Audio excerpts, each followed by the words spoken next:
Secangkir pengharapan untuk mengawali hari ini, peraturan jemaat.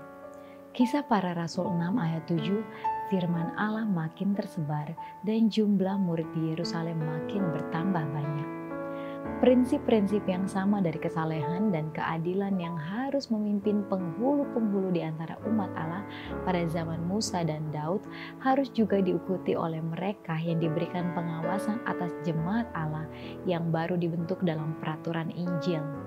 Dalam pekerjaan untuk membereskan segala perkara dalam segala jemaat dan mengurapi orang yang cocok untuk bertindak sebagai pegawai-pegawai, rasul-rasul berpegang pada standar kepemimpinan yang tinggi sebagaimana digariskan dalam buku Perjanjian Lama.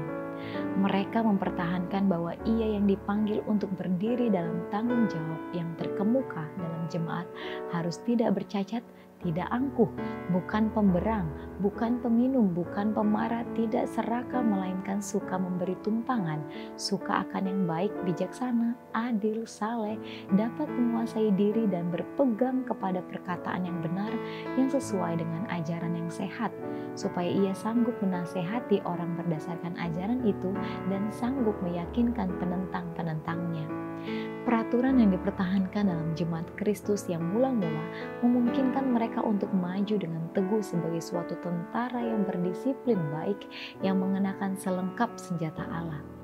Kumpulan orang percaya yang tersebar di tanah yang luas adalah anggota-anggota dari satu tubuh. Semuanya bergerak dengan peraturan dan dengan selaras satu dengan yang lain. Bila pertikaian timbul dalam jemaat setempat seperti kemudian timbul di Antioquia dan di mana saja, orang-orang percaya tidak sanggup bersatu dengan sendirinya. Persoalan seperti itu tidak diizinkan menimbulkan perpecahan di dalam jemaat, tetapi diserahkan kepada sidang umum dari seluruh orang percaya yang dibentuk dari delegasi yang ditunjukkan dari berbagai-bagai jemaat setempat, dengan rasul-rasul dan tua-tua dalam jabatan tanggung jawab kepemimpinan.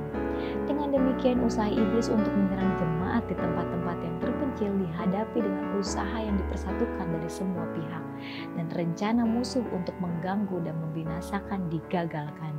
Sebab Allah itu tidak menghendaki kekacauan tetapi damai sejahtera, sama seperti dalam semua jemaat orang-orang kudus. Ia menuntut agar peraturan dan sistem dipelihara dalam menuntun kegiatan-kegiatan jemaat dewasa ini tidak kurang daripada hari-hari yang lampau. Ia menginginkan pekerjaannya dijalankan dengan teliti dan tepat supaya ia dapat menempatkan di atasnya materai persetujuannya. Orang Kristen harus dipersatukan dengan orang Kristen, jemaat dengan jemaat. Perantara manusia bekerja sama dengan ilahi. Setiap alat tunduk kepada Roh Kudus dan semuanya bersatu untuk memberikan kepada dunia kabar baik tentang anugerah Allah. Demikianlah renungan kita pada hari ini. Selalu mulai hari Anda dengan secangkir pengharapan.